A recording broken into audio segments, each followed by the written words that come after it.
Bom dia, gente. É, eu sinto muito pelo problema técnico que tivemos na aula ao vivo e agora a gente vai ter que fazer é, essa interação ainda mais difícil através aqui de uma aula gravada. Não é o ideal, mas é uma maneira que tem de a gente repor e não perder tempo. Então, vamos prosseguir assim, tá? A aula seria sobre uma introdução ao islamismo. O islamismo é uma religião e se a gente for olhar para a Idade Média, que é o nosso objeto de estudo, a Idade Média Europeia, né, uma parte significativa do que acontece naquelas nações é consequência da interação com o mundo oriental islâmico, né? E essas coisas ficam desse jeito durante a modernidade e, se bobear, além, né? Então, a gente tem que conhecer um pouquinho desses povos orientais e uma primeira aproximação importante é conhecer a religião deles. O que é o islamismo? Essa é a, a primeira introdução. A gente vai separar essa abordagem em dois momentos. Um momento em que a gente vai falar um pouquinho mais sobre a fé religiosa do islamismo, o que é, em que ela consiste, né? No que acreditam essas pessoas que se dizem muçulmanas. E num segundo momento a gente vai olhar um pouquinho a trajetória histórica dessa religião, né? Em que momento ela surge, por onde ela se expande, como ela se consolida em relação a alguns povos. É, Sobre isso já dá para fazer uma breve introdução, né? É uma religião que nasce de povos árabes. Os árabes são um povo que ocupam determinada faixa de território no mundo, né? Mas que o processo de conversão ao islamismo não está restrito aos árabes apenas, né? Eles vão divulgar essa nova religião pelo mundo e outras tradições, outros povos vão compartilhar da mesma fé, né? Então, a gente começa, portanto, com uma introdução geral ao Islã e eu vou tentar, eu vou compartilhar aqui um editor de vídeo, um editor de texto, melhor dizendo, para a gente explorar algumas características importantes. Estou abrindo aqui um editor de texto simples para ajudar a gente a registrar algumas ideias.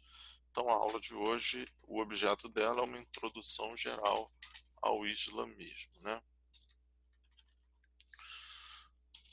Quando eu estava preparando os assuntos que para a gente conversar sobre essa aula, é claro que eu dei uma olhada no que dizem os materiais didáticos e, enfim, os livros de referência no geral, mas para dar um tempero, acho mais realista, mais intimista a história toda, eu resolvi assistir a alguns vídeos onde muçulmanos explicam para os demais as suas próprias convicções religiosas, né?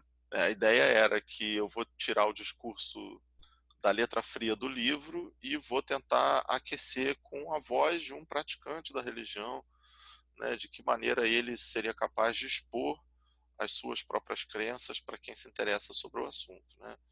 E foi muito legal ter visto esses vídeos e boa parte do que eu vou dizer agora está em, está em correspondência com uma palestra aqui feita no Rio de Janeiro por um libanês, né, o Sheikh Hussam Ahmad El Bustani. Então a gente tem aqui a inspiração de uma palestra que está depois, se vocês quiserem buscar no YouTube, eu vou escrever o nome dele aqui, é o Sheikh Hussam Ahmad El Bustani. Ele é do Líbano, então ele é de ascendência árabe fenícia, né? Eu tenho dúvidas, acho que Sheikh não é muito bem não sei se é nome dele ou se é um título, né? Porque os sheiks tem a ver com a história do povo árabe, com o Estado, a administração, enfim. Mas independentemente disso, uma parte do que eu vou dizer aqui foi tirada diretamente de uma palestra do Hussam Ahmad al-Bustani. Não é uma reprodução da palestra, que fique claro, mas foi uma fonte de inspiração importante, né? Então, o nosso primeiro objeto são os aspectos gerais do Islã. É isso que a gente vai estudar aqui, aspectos gerais da religião islâmica. O islamismo, muito bem. Então, uma primeira questão é sobre esse nome, né? O que quer dizer a expressão islamismo, né? Islamismo é a religião do Islã. Então, os aspectos gerais, os aspectos gerais do Islã, que também é grafado como Islão no português de Portugal, ou Islã com acento e N no final, né? Numa tentativa ocidental de reproduzir a fonética árabe, né? Então, aspectos gerais da religião islâmica, a gente começa pelo Islã. Islã é uma palavra, é um verbo, cuja tradução é um substantivo cuja tradução quer dizer, numa tradução literal, é submissão, né? Então, o Islã, ele é submissão, mas ele também é um princípio. Que princípio é esse? Quando se traduz por submissão, é submissão ao quê? É uma submissão voluntária a Deus. Então, é uma religião que crê na existência de um Deus único, todo-poderoso, e o islamismo é a religião daqueles que se submetem aos desígnios desse Deus. Então, o princípio fundamental é a da submissão voluntária a Deus, certo? E é muito importante a gente já abrir aqui uma controvérsia, tá? Deus. E é muito comum a gente pegar algumas pessoas dizendo que os cristãos e judeus acreditam em Deus e que os muçulmanos acreditariam em Alá. E aí seriam duas divindades diferentes. Isso é uma coisa absolutamente falsa. Alá é no árabe Deus. Então a tradução do termo Alá para o português é Deus. Não faz sentido a gente dizer que os árabes acreditam em Alá, como não faz sentido a gente dizer que os ingleses acreditam em God e os espanhóis acreditam em Dios. São expressões idiomáticas, tá certo? Então, os islâmicos, eles acreditam em Deus. O mesmo Deus que é a Torá judaica ou o evangelho cristão, tá certo? Então, o islamismo é a religião dos submissos à vontade do Deus. E, nome por nome, as tradições judaicas tratam Deus por diversos termos, né? Yahvé, Elohim. E é muito interessante, inclusive, que correntes teológicas defendem a tese de que esses múltiplos nomes de Deus era porque os judeus, de fato, o povo hebreu, no início, tinha dúvidas sobre a unicidade de Deus, né? Essa é uma visão, o, o Deus único, criador de tudo e regente do universo, é uma construção teológica do judaísmo maduro, não do judaísmo primitivo. Então, por isso, muitos nomes diferentes no Velho Testamento. Mas, enfim, nós não estamos aqui para discutir isso. Então, a gente já está começando a entender os termos, né? Islamismo é a religião do Islã. E o Islã é a submissão a Deus, né? Um segundo aspecto importante, depois do princípio geral, a submissão de Deus, é que se trata de uma religião, é uma religião profética. O que que isso quer dizer? Ora, ao longo da história, Deus, o Todo-Poderoso, enviou mensageiros à humanidade. Esses mensageiros tinham a função de tentar traduzir, de tentar inspirar a humanidade a viver uma vida mais justa, mais próxima da ética do Criador, digamos assim, né? Então, é, foram muitos os mensageiros de Deus para essa humanidade, a lista é muito grande, mas os islâmicos consideram os maiores profetas, né? São os maiores mensageiros de Deus. Profeta é isso, é um mensageiro de Deus. Ele porta uma mensagem, um recado de Deus para a humanidade, né? Quem são os grandes mensageiros de Deus? São, na tradição islâmica, Abraão, depois dele Moisés, depois dele Jesus e finalmente Muhammad. Muhammad, que teve seu nome aportuguesado no português arcaico para Maomé. Veja, esses são os maiores. Então, assim, na história toda do relacionamento entre Deus e a humanidade, Deus procurou orientar essa humanidade e enviou muitos mensageiros. Né? O primeiro que tem notícia é o Abraão, depois dele Moisés. Abraão e Moisés são profetas do Velho Testamento, né? Supostamente os livros de Abraão ficaram perdidos na história, não se tem notícia, mas os de Moisés são a base do que se chama da Torá, do Pentateuco, dos primeiros livros da tradição do Velho Testamento, né? Jesus é considerado um dos maiores profetas da história da humanidade. Os islâmicos têm grande reverência sobre os ensinamentos de Jesus, a tradição registrada nos evangelhos. Então, o que a gente no mundo cristão chama de Novo Testamento é um texto muito importante de orientação espiritual para o islamismo, né?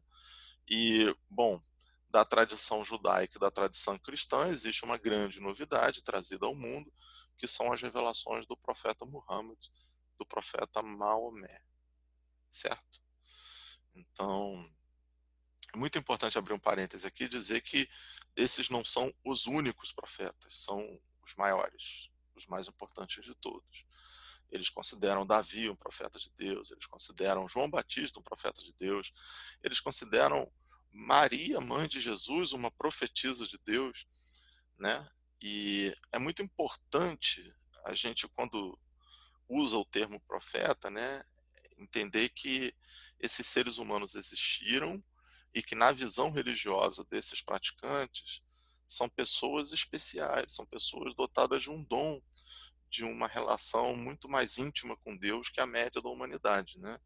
E por isso, por essa, digamos assim, santidade dessas pessoas, é que Deus confia a essas pessoas a que elas sejam portadoras da mensagem, do recado que Deus tem para passar para a humanidade, né? Então, é,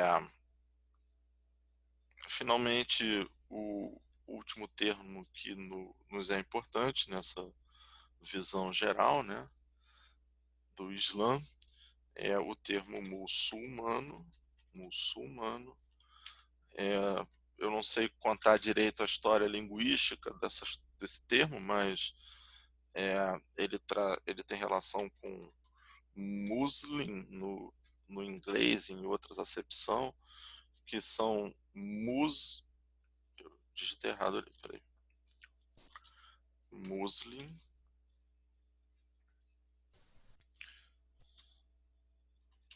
que é o praticante do Islã, ou seja, aquele que exerce de fato os mandamentos de Deus, que observa os mandamentos na sua vida real, na sua vida concreta, né? Então, temos essa primeira abertura, né? E como é que se conforma a fé islâmica, né? O Sheikh Hussam, ele vai apontar que existe uma abrangência do islamismo, ou seja, tem aspectos da nossa vida humana sobre os quais a religião incide, né? Então, ele separou isso em muitos, que eu estou organizando de forma sintética em basicamente 3 eixos, né? O primeiro eixo é o que o Sheikh Hussam chamou de conhecimento e compreensão. Isso abrange o quê? Isso abrange os rituais, isso abrange as legislações e abrange os sistemas de governo. O que isto quer dizer? Se você deseja de fato se submeter a Deus, você tem que conhecer e compreender as mensagens de Deus para a humanidade. Ou seja, que recado é esse que esse monte de profetas resolveu trazer? O que eles estavam querendo consertar na vida humana, né? É sua tarefa estudar e entender, porque se você conhecer e compreender o recado dos profetas, você vai poder viver a sua vida em acordo com o disposto por Deus. Então trata-se aqui, em primeiro lugar, de rituais. Rituais, coisas que você deve fazer. Entra na ritualística, só a título de exemplo, as orações diárias. Você tem que... É um mandamento de Deus, o exercício das orações, né? E embora exista um campo semântico grande sobre o que quer dizer oração, mas eu não vou entrar nesse debate. O seu contato com as escrituras sagradas, né? Com a Torá, com o Evangelho de Jesus, com o Corão do profeta, você tem que conhecer esses textos, né? Então, exige-se compreensão e conhecimento sobre esses rituais, sobre as orientações espirituais de Deus para a humanidade. Em segundo lugar, as legislações, né? O que quer dizer isso? O último profeta vivo, o Muhammad, ele orientou a humanidade do ponto de vista do seu comportamento, instituindo procedimentos, regras, né? Então, o que a gente poderia traduzir como sendo, num termo mais recente, uma legislação. Você tem um código de obediência, uma certa regra sobre a vida que você precisa observar, né? Então, o seu conhecimento e a compreensão das revelações dos profetas de Deus provavelmente vai levar você a ter este ou aquele comportamento, né? Então, como se fossem leis divinas. E, finalmente, o islamismo, quando aparece no mundo árabe, ele inicialmente é um movimento reprimido, né, por algumas autoridades. O profeta Muhammad é expulso da cidade de Meca, vai precisar fazer o seu retiro em Yatreb, né, no movimento que se convencionou chamar de Hégira, é o retiro do profeta. E posteriormente a essa humilhação, os seguidores de Maomé se organizam, se preparam, não vão mais aceitar serem reprimidos violentamente pelas autoridades e reagem a isso, né? E dessa reação vai surgir um governo islâmico. Então, existe uma ética de como proceder em situações de governo, se você for muçulmano. Então, você tem que conhecer e compreender os rituais da sua religião, as legislações derivadas da revelação profética e, finalmente, né, lutar por sistemas de governo que sejam compatíveis com a tradição islâmica. Faço aqui um parêntese, né? Sobre tudo isso que eu estou dizendo, existem múltiplas possibilidades de interpretação, né? Então, por exemplo, se eu for católico, eu tenho a perspectiva dos dominicanos, a perspectiva dos jesuítas, a perspectiva dos agostinianos, é, beneditinos e etc. Isso são diferentes maneiras de se viver, experimentar e compreender o cristianismo. Se eu for para as religiões protestantes ou evangélicas, essa mesma diversidade de perspectivas se mantém, né? Então, eu posso ser metodista, presbiteriano, batista, pentecostal, neopentecostal. Bem, então existe uma diversidade de perspectivas, leituras, pontos de vista também no cristianismo evangélico. Então, quando eu falo de islamismo e eu falo de rituais, legislações e sistemas de governo, não é que todo islâmico tem exatamente a mesma opinião sobre esses assuntos, né? Eu só estou dizendo que são assuntos sobre os quais essa religião tem algo a dizer. Mesmo que um muçulmano diga uma coisa e outro muçulmano diga outra coisa ligeiramente diferente do primeiro. Eles também comportam uma importância de divergência de perspectivas entre si. Não custa lembrar que o islamismo é a segunda religião do mundo e são mais de 1 bilhão de pessoas. Não é possível que isso tudo pense as mesmas coisas do mesmo ponto de vista. Então eu quero ressaltar aqui a existência de uma diversidade. Eu só estou querendo dizer que isso são campos de abrangência do fazer religioso islâmico, né?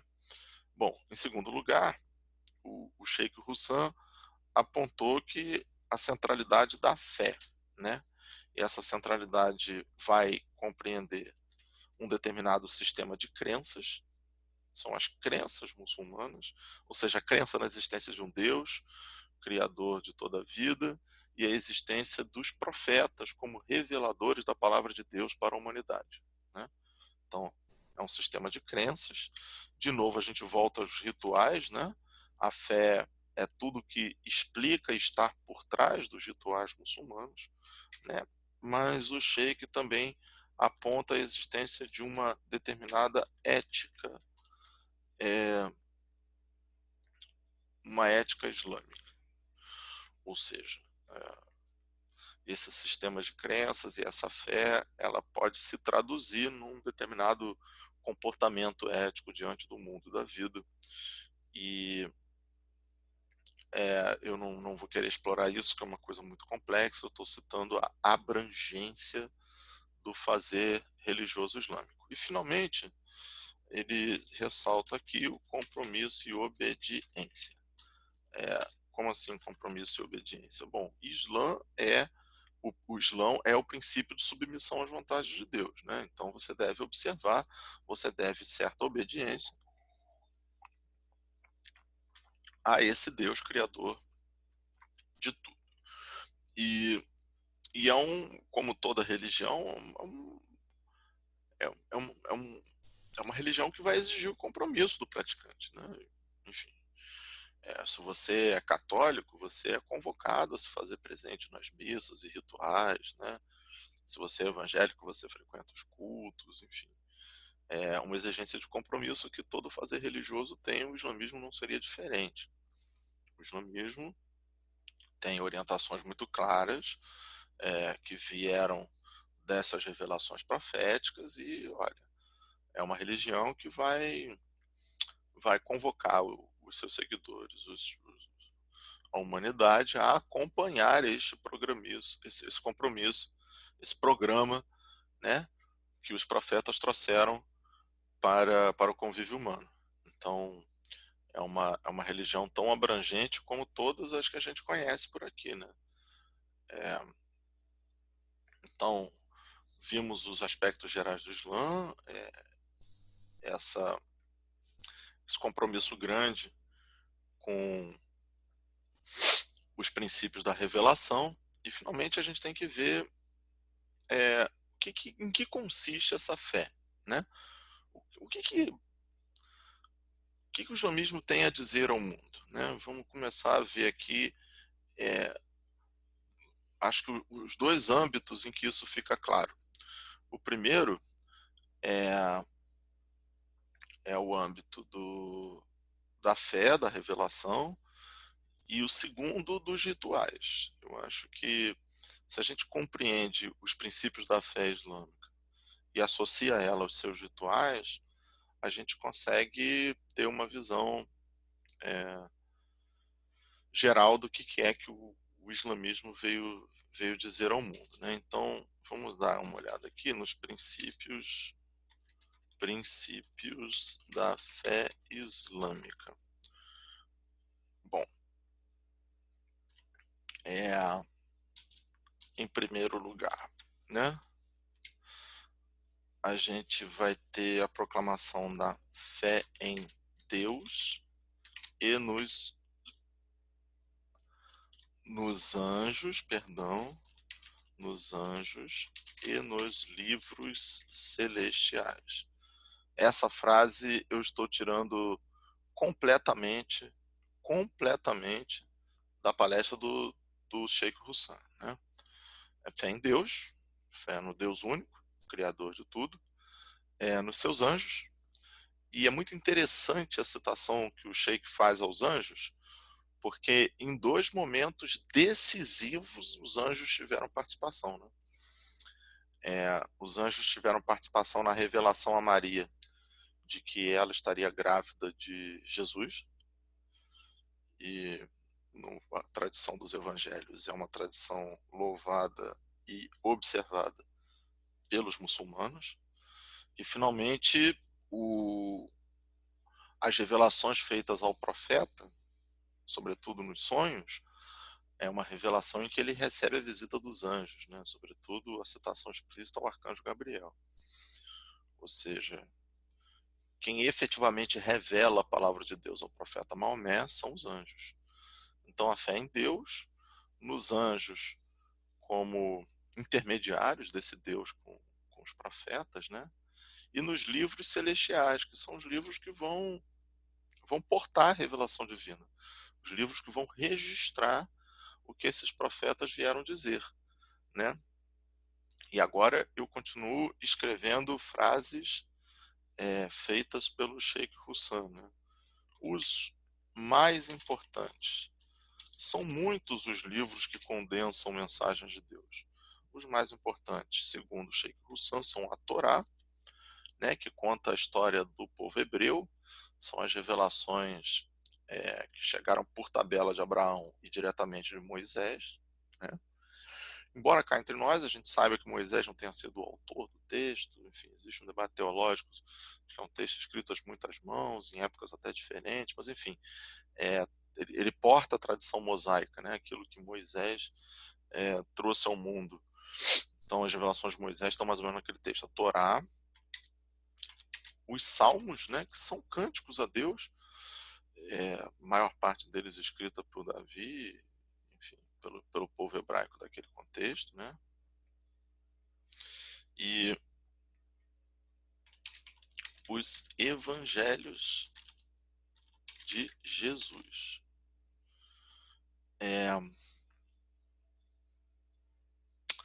Existe uma observação que eu preciso fazer aqui, tá? Que observação é essa? Os islâmicos, os muçulmanos, não negam de maneira nenhuma a importância de Jesus. Eles não são cristãos, eles são uma outra coisa, é o islamismo. Mas, na perspectiva deles, Jesus foi um grande profeta de Deus, um grande profeta de Deus. A mensagem de Jesus seria tão poderosa, tão importante, tão decisiva, que criou na cabeça de alguns essa fantasia de que ele seria filho de Deus, né? Então, na perspectiva muçulmana, eles não acreditam que Jesus seja filho de Deus, que Deus tenha tido um filho humano. Não. Jesus teria sido um mensageiro de Deus, como foi Abraão, como foi Moisés e como vai ser Maomé posteriormente, né? Então eles consideram muito a mensagem de Jesus, mas não quer dizer que sejam cristãos ou que sejam crentes na, digamos assim, origem divina de Jesus, né? Isso é importante perceber. São duas coisas importantes perceber. Em primeiro lugar, a diferença. Em segundo lugar, uma admiração dos muçulmanos com relação a Jesus, que frequentemente é omitida quando se trata ocidentalmente de falar do Islã, né? Como se fosse uma outra coisa que não tivesse nenhum contato com o cristianismo, com a tradição judaico-cristã. E é muito interessante que, é, só para enfatizar esse tom do argumento, né, alguns religiosos do Extremo Oriente, né, se você pega seguidores do budismo ou de outras matrizes religiosas mais orientais, né, eu chamo shintoísmo, é muito frequente você ouvir referências a judaísmo, cristianismo e islamismo como sendo uma coisa só. Eles falam, não, isso aí é uma coisa só. Uns dão mais ênfase a um pedaço, outros dão mais ênfase a outro pedaço, mas é engraçado esse discurso, né? Como se o judaísmo, o cristianismo e o islamismo fosse uma coisa só. É, claro que não é. Quando a gente olha de perto, a gente não é. Mas é o equivalente à nossa brincadeira com os orientais, dizendo que um caminhão cheio de coreanos, filipinos e chineses nada mais é do que um monte de japonês. Quando a gente olha de perto, a gente percebe que não, que as coisas são identitárias, são diferentes, enfim.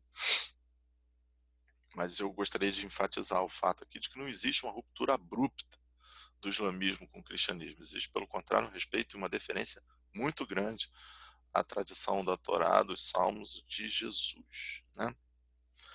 É, bom, em segundo lugar, a fé islâmica tem relação, vou escrever agora outra fase do Sheikh Hassan, né? Fé nos mensageiros e no juízo final. E aí, com a complementação que Sheikh Hassan fez, né? O destino doce ou amargo. O que que isso quer dizer? Que o muçulmano ele tem fé nos mensageiros, em todos, né?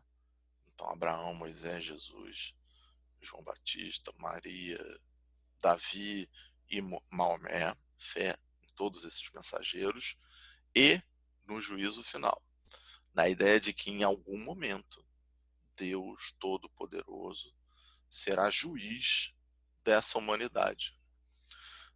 No momento da nossa morte, numa história mais no futuro, num retorno de Deus, não quero entrar nesse aspecto, há, como eu disse, muitas vertentes, mas em algum momento essa humanidade será confrontada, seus atos serão confrontados com Deus, né? Resultando disso o que ele assinalou como destino doce, a salvação, o reino dos céus, ou o destino amargo, né? A danação, a condenação infinita, enfim. Então, fé em Deus, fé nos anjos e nos livros que condensam as mensagens de Deus, os livros celestiais, fé nos mensageiros e fé no juízo final, né? E aqui eu vou redigir um, um breve trecho do Corão, que é o livro celestial das revelações de Maomé, para a gente poder entender do que se trata, né? O mensageiro crê no que foi revelado por seu Senhor e todos os fiéis creem em Deus, em seus anjos, em seus livros e em seus mensageiros. Nós não fazemos distinção entre os seus mensageiros. Escutamos e obedecemos. Só ansiamos a tua indulgência, ó Senhor nosso. A ti será o reino. Isso aqui é o Corão, a Surata 2, versículo 285. Bom, vamos por partes. Diria Jack o Estripador. Quero analisar essa citação, que não fui eu que escolhi, é uma citação também escolhida pelo Sheikh Hussam, perdão. Em primeiro lugar, que livro é esse? Corão, né? Esse aqui é o Corão, ou na tentativa de registro da fonética árabe, né? Já ouvi a grafia Quran, cuja tradução literal para o português seria recitação. Recitação. O que é isso? Bom, o Corão é um livro, português de antigamente chamava ele de Alcorão, né? Seria o Alcorão, qual a diferença? Nenhuma. Al no árabe é o artigo definido, né? Então, Al-Corão é o Corão. Então, o livro do livro mesmo é Quran, recitação, Corão, né? E o que é isso? Bom, à medida que o profeta Muhammad, o profeta Maomé, recebia as mensagens do anjo Gabriel, ele partilhava isso com a sua comunidade, né? A gente vai ver na história do islamismo, na nossa próxima aula, onde ele começa a fazer essas reuniões dentro de um templo na cidade de Meca, que é a Caaba. As pregações de Maomé, né, terminam com a sua expulsão da cidade, e essa comunidade de seguidores acompanha Maomé em seu retiro a Yatreb, uma cidade que depois foi rebatizada, mas deixa isso para a aula que vem. E essas mensagens que Maomé recebia e transmitia à sua comunidade, recebia em sonhos, reveladas pelo anjo Gabriel, essas mensagens, depois de um tempo, né, pela importância do que estava sendo dito, os seus seguidores resolveram registrar por escrito, e como foi um tempo muito duro, né, o conflito em Meca, necessidade de fuga da cidade para outro lugar, cada fragmento da mensagem ficou registrado numa fonte diferente. Então você tem escrito em coisas semelhantes a papel, mas tem pele de carneiro, tem pedra, enfim. O que estava ao alcance dos seguidores de Maomé, depois que Maomé transmitia a mensagem, os seus seguidores, os seus acompanhantes, registravam essa mensagem por escrito, e uma boa parte desses recados ainda foi revisto pelo profeta em vida, né? Então Maomé relia esses escritos, eventualmente orientava uma correção, uma adaptação, enfim. Esse trabalho continuou sendo realizado após o falecimento do profeta, até que os seus seguidores reúnem todas as anotações e escritos sobre as revelações de Maomé num único livro, que é o livro da recitação, o livro chamado Corão, né? Então, o Corão é um livro sagrado, muito importante para a tradição islâmica, né? Então, é um dos livros celestiais e foi escrito em árabe, que era a língua daqueles que acompanhavam o profeta Maomé. Então você tem a Torá, os Salmos, o Evangelho de Jesus e o Corão como sendo os livros que traduzem o eixo da espiritualidade islâmica, né? E vamos ler esse trecho aí do Corão. As suratas são como se fossem os capítulos desse livro, né? Ele foi organizado tematicamente, né? Então, e aí os versículos são os fragmentos de texto, como a gente está habituado com a Bíblia ocidental, né? Então, olha, o mensageiro crê no que foi revelado por seu Senhor. Essa é a primeira expressão, né? E aqui o mensageiro, com M maiúsculo, a gente está, como é o Corão, com referência mais forte à mensagem de Maomé, Muhammad, né? Então o mensageiro crê no que foi revelado pelo seu Senhor, e todos os fiéis creem em Deus. Todos os fiéis, todos os acompanhantes do Maomé acreditam em Deus, acreditam nos seus anjos, seus aí com S maiúsculo, porque são os anjos de Deus, nos seus livros, S maiúsculo, e livro, porque são os livros celestiais, e em seus mensageiros. Vocês estão vendo que mensageiros está no plural. assim como livros está no plural. Então não é fato que o Corão seja o único livro sagrado, né? Aquela referência anterior que eu tinha feito.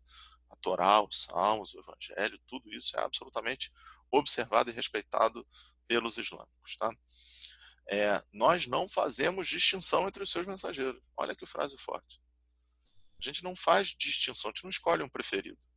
Todos os mensageiros de Deus trouxeram recados que precisam ser rigorosamente observados. Escutamos e obedecemos a todos, né?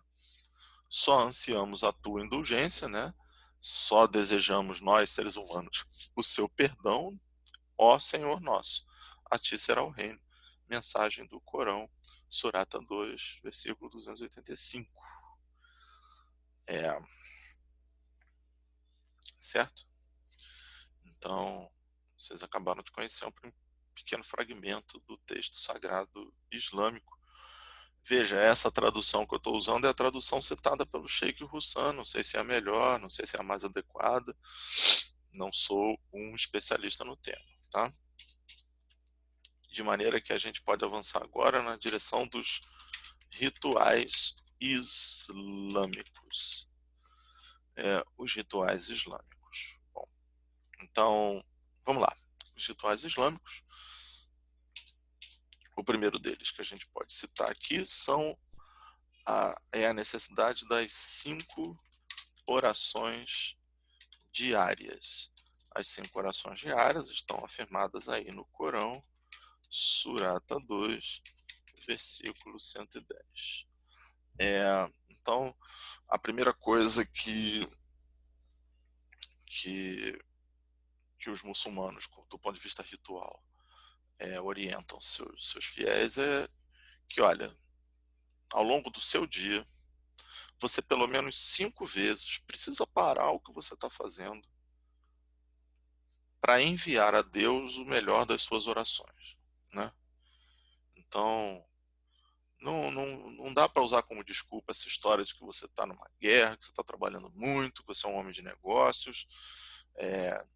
Você tem a necessidade imperiosa de, em 5 oportunidades ao longo do seu dia, apertar o freio, dar uma paradinha e tirar uns breves minutinhos para dirigir suas preces a Deus, né? São 5 orações diárias. É muito interessante, né? É que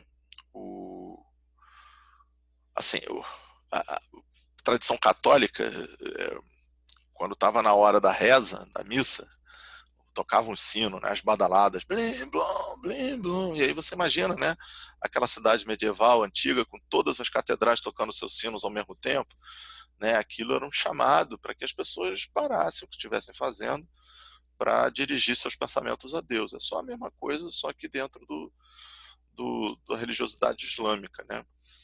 Se o mundo cristão vai ter os seus sinos, as badaladas dos sinos, o mundo islâmico vai fazer uso dos chamados minaretes, né? Os minaretes tem de muitas formas. Você tem instrumentos de sopro, você tem uns instrumentos que você gira e fazem umas palhetas, uns barulhos, enfim. Você tem nas cidades islâmicas a tradição dos minaretes, que é esse lugar onde 5 vezes ao dia se faz um chamado geral a todos os habitantes da cidade para que façam suas orações, né? Inclusive, eram jovens os responsáveis por acionar os minaretes, né? E esses caras vão ter no, na região da Península Ibérica muçulmana, né? Serão os almuezin, o muezin. Então tem essa tradição aí no português dos muezin, o almuezin, ou pode ter outras grafias, né? Isso, por exemplo, vai aparecer nos livros de José Saramago, né? E que são os meninos que vão acionar os minaretes.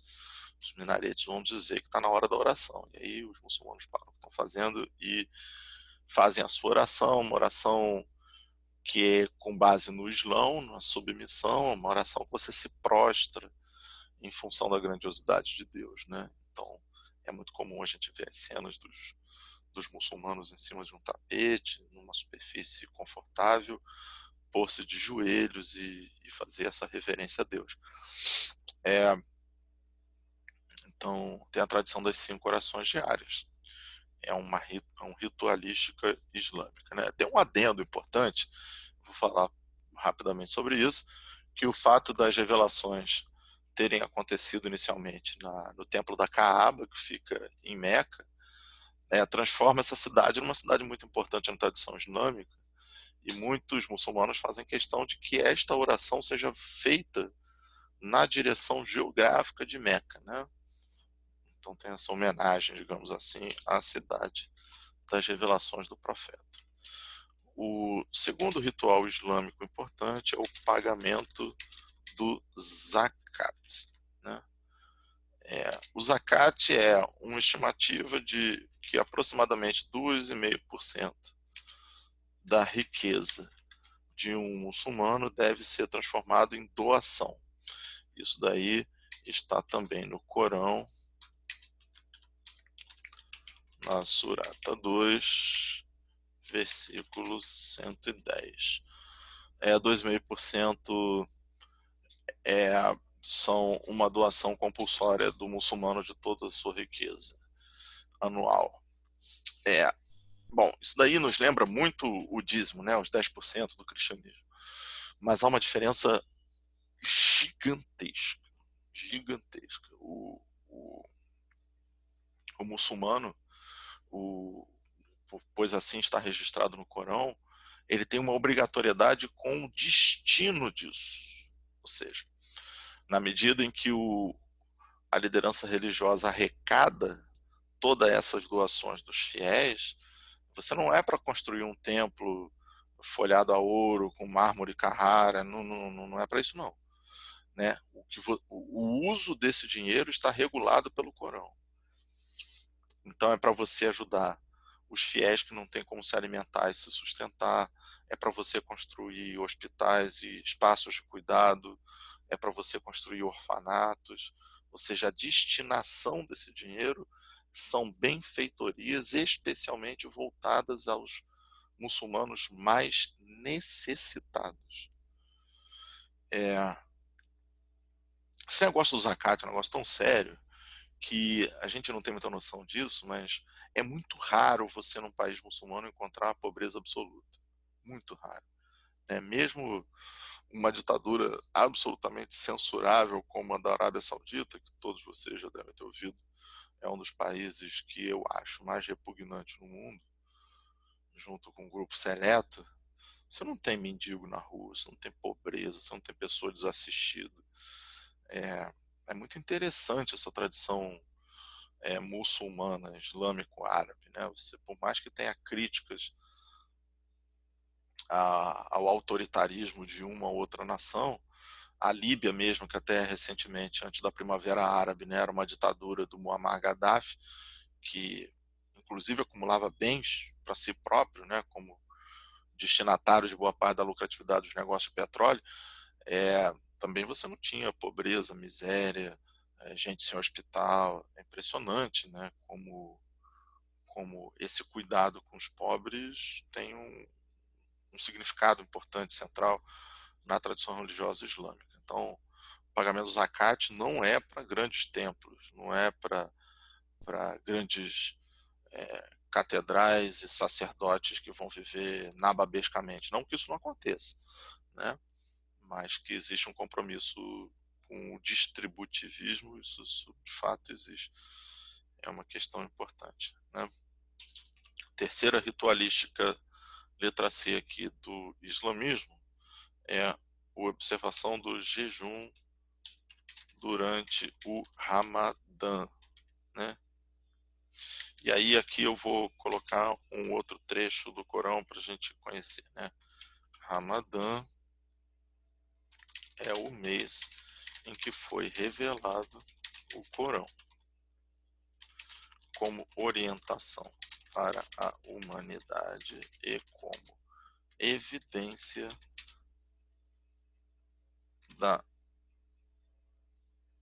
orientação e do critério de julgamento.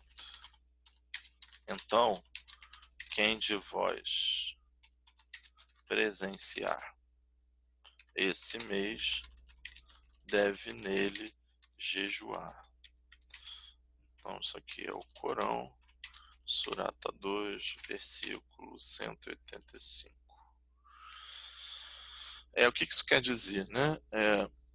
Então, o Ramadã faz referência, aí, obedecendo também ao calendário lunar, né, ao mês em que o Corão foi revelado para o profeta, em que o profeta iniciou a receber as mensagens de Deus, né? E aí o profeta em questão é o Muhammad, o profeta Maomé, né?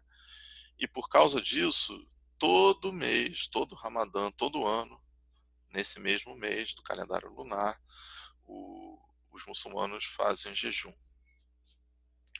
Muito interessante apontar o seguinte: não é que você vai fazer jejum um mês inteiro, você morre se fizer isso. Não tentem, porque não dá certo. O jejum aqui está ligado do nascer ao pôr do sol, ou seja, durante o dia. Durante o dia você não pode ingerir nenhum alimento sólido, e no final do entardecer, quando o sol se põe, aí sim você pode comer livremente, né? Então, tem essa dimensão. Inclusive, como é um mês em que você é obrigado a fazer esse jejum, é um mês muito festivo, tá? É um mês de alegria, não é um mês de penitência, não. É um mês de celebrar o fato do profeta ter vindo ao mundo para portar a mensagem de Deus. Então, assim que o sol se põe, que a noite chega, é mesa farta, é família reunida, é como se fosse a nossa cerimônia de Natal, a ceia noturna, só que eles fazem isso o mês inteiro. Ou seja, deve ser divertido pacas. Então, mais ou menos isso. Durante o dia, você guarda, bebe a sua aguinha. Em alguns lugares se libera o suco, se libera alguma coisa assim. Mas de noite você banqueteia com seus familiares em memória da revelação, né? A ideia desse jejum, né, é por meio de uma certa renúncia, de um certo sofrimento, você viver espiritualmente a religião, né? Você introjetar valores, é um esforço pessoal importante. Então é um mês que você precisa evitar os excessos, a bebida alcoólica, o sexo, os prazeres da carne comuns. É um mês de maior introspecção, de maior respeito. Enfim, é isso que significa o Ramadã, né? Indo adiante. Existe também a proposta da peregrinação a Meca, né? Isto está aí no Corão, Surata 3, versículo 97. Meca é o local do mundo escolhido por Deus para fazer as suas revelações ao profeta Maomé. Então, como uma, uma espécie de homenagem da humanidade a esse grandioso evento, né? A gente é convocado uma vez na vida, se for muçulmano, evidente, uma vez na vida a viajar a Meca e conhecer esse local, especialmente o templo onde Maomé começou a contar as revelações que recebia de Deus ao povo, né, à humanidade, que é o templo da Caaba. O templo da Caaba, que tem uma imensa pedra preta no centro e que já era um lugar de peregrinação religiosa antes mesmo do início da, da revelação. A gente vai estudar isso na história do islamismo, né? Já era um centro importante das práticas religiosas árabes pré-islâmicas, né? Então, você uma vez na vida vai juntando dinheiro, a menos que você seja muito pobre, você está dispensado dessa obrigação, mas se você tiver condições, você junta uma graninha e antes de morrer faz uma viagem até Meca e, se possível, uma oração na Caaba, né? Nos meses do Ramadã, no mês do Ramadã, né, existe uma certa procura mais intensa, né? Porque é o mês da grande espiritualidade islâmica. E a Kaaba é visitada por multidões de milhões de pessoas. Então, se vocês puserem na internet, aí no Google, vocês vão ver fotos assim de peregrinos totalmente vestidos de branco, visitando a Kaaba, e você vê um formigueiro de seres humanos, né? Porque são muçulmanos do mundo inteiro visitando uma única cidade. Então é um negócio assim muito impressionante, né? Bom, é por isso inclusive que se diz que o islamismo tem 5 pilares, né? Quais seriam os 5 pilares do islamismo, né? Fé em Deus na mensagem dos profetas, as 5 orações diárias, o pagamento do zakat, o jejum do Ramadã e a peregrinação à Meca. É, essas são as 5 características básicas do islamismo, né? Você tem outras questões, assim, por exemplo, o, o ideal é que você só manuseie o livro sagrado e só faça as orações depois de você ter feito uma certa asepsia.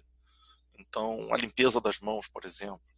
Então, é muito, muito importante que você lave as mãos com água corrente, com água limpa, antes de manusear os livros sagrados. Como o povo árabe é um povo que vive em regiões muito desérticas, né? Existe também um simbolismo de que a terra, a areia também traz essa limpeza mais profunda. Então, é, você imagina o local que os muçulmanos se reúnem nas suas comunidades, né, que são as mesquitas. Elas sempre têm um lavatório obrigatório, né? De preferência você ingressa deixando seu calçado na entrada e, enfim, tem essa ritualística importante da limpeza, da pura, da pureza, é, enfim. É, mas é por aí, o básico é por aí, né?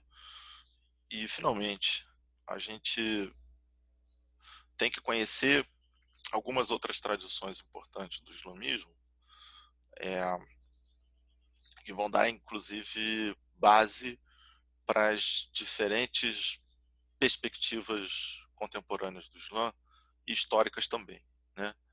Então você tem aqui uma ética e legislação islâmica. Bom, do ponto de vista da ética, vou copiar aqui uma frase do Sheikh Hussam da palestra que eu assisti, né? Então tem um significado. Qual o significado da ética no sentido islâmico? Seria a prática do bem e a realização de boas obras.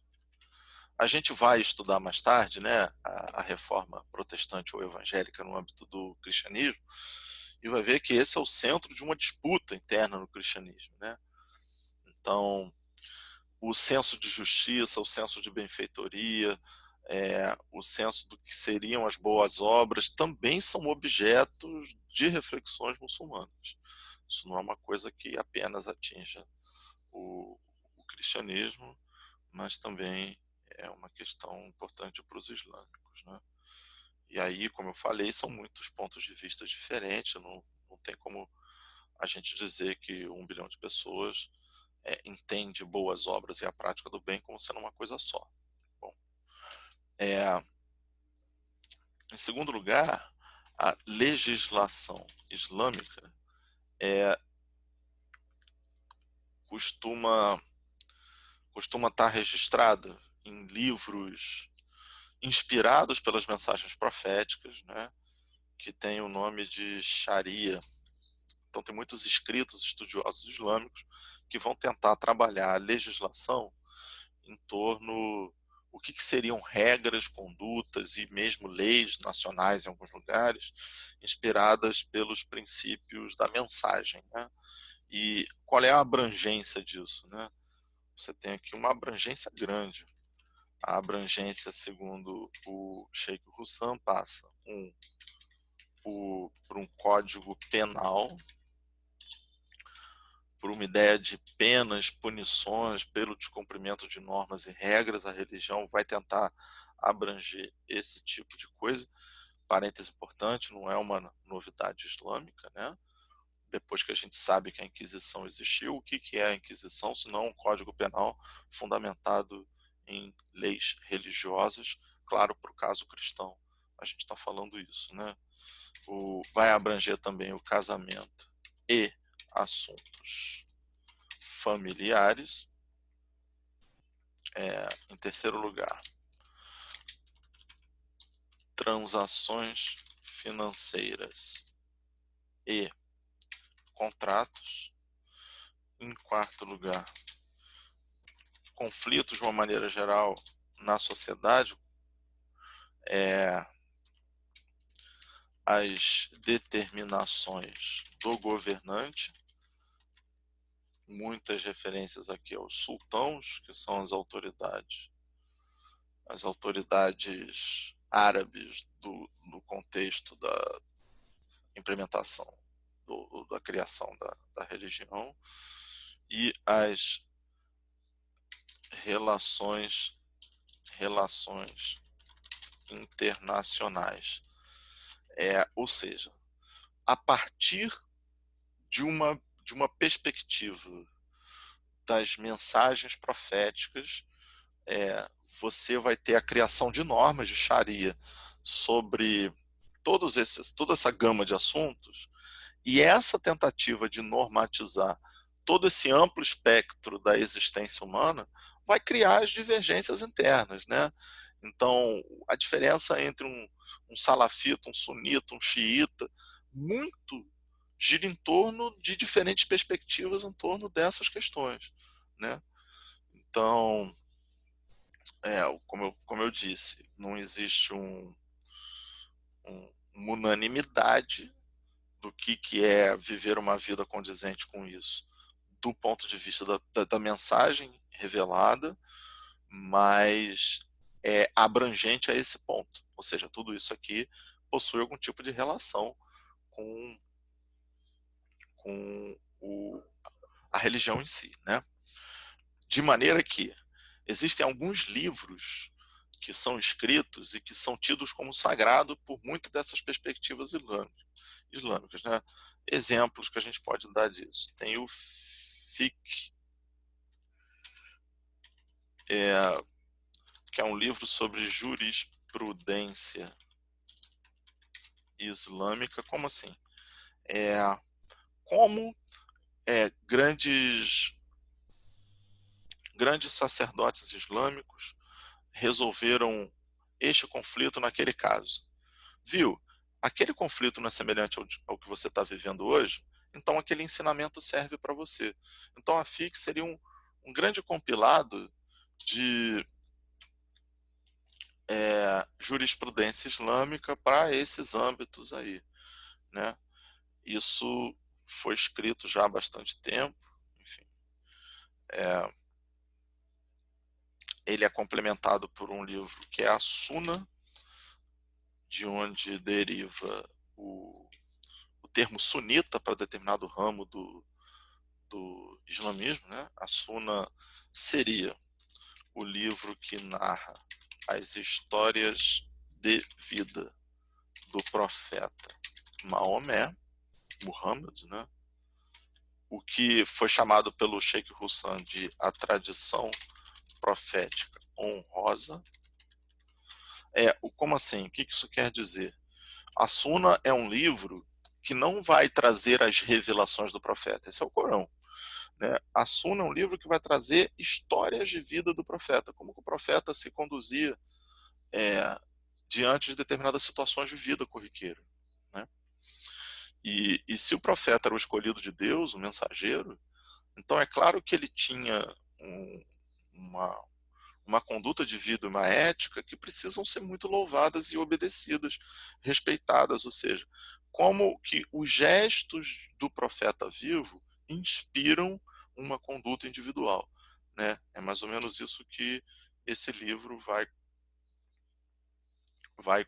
condensar, né? E você tem as ádices, que, se eu entendi bem, seriam as narrações feitas pelo profeta. É quando o profeta contava uma história, né? Ele não está revelando a palavra de Deus, ele está juntando a comunidade assim, vou contar uma história.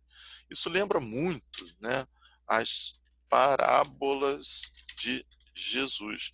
Jesus era um incrível contador de histórias, né? Ele cansava de se dirigir aos seus seguidores para contar uma determinada história, alguma coisa que tinha se passado.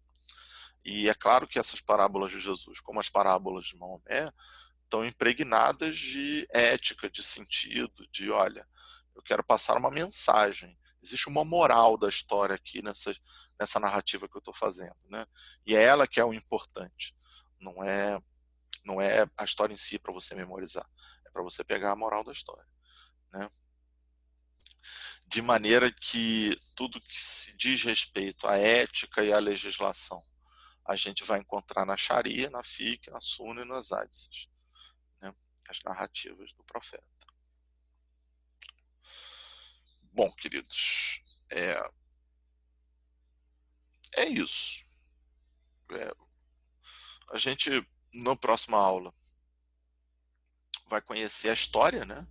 Em que época isso se cria, como é que essa religião se espalha, que povos são convertidos a ela, enfim. Mas é muito importante marcar que o islamismo é uma religião, como todas as outras do mundo. As pessoas podem ou não se converter a ela, então você não precisa ser árabe para ser muçulmano, tanto que o, os povos de tradição fenícia, que tudo bem, etnicamente se misturaram muito com os árabes, né? Aquela região do Líbano, Síria e tal, são, são muçulmanos, mas também os persas, né? O Irã não, o Irã não é um país de origem árabe, né? São os persas e eles são de maioria muçulmana. Você tem uma comunidade muçulmana imensa na China. Você tem uma região autônoma chinesa muçulmana. Você tem na região da Índia, o que foi a separação entre Índia e Paquistão em 1949, né? Foi a separação da Índia de tradição cultural religiosa hindu e o Paquistão de tradição cultural religiosa muçulmana. Mas os indianos não são árabes, né? O Paquistão, e se a gente for para a Ásia Central, né, você tem povos com outra herança étnico-cultural, né? Estou falando aqui do Quirguistão, Tadjiquistão, Afeganistão, muitos povos africanos islamizados, né? Você tem, inclusive, povos subsaarianos. O incrível, o Império Mali, que era um centro comercial florescente, né? Na África, foi um reino praticamente todo ele convertido, né? Corresponde não ao país Mali hoje na África, mas uma região em torno muito mais ampla, que é uma região islamizada da África subsaariana. E, enfim, como religião, você tem ingleses muçulmanos, você tem americanos muçulmanos, você tem brasileiros muçulmanos.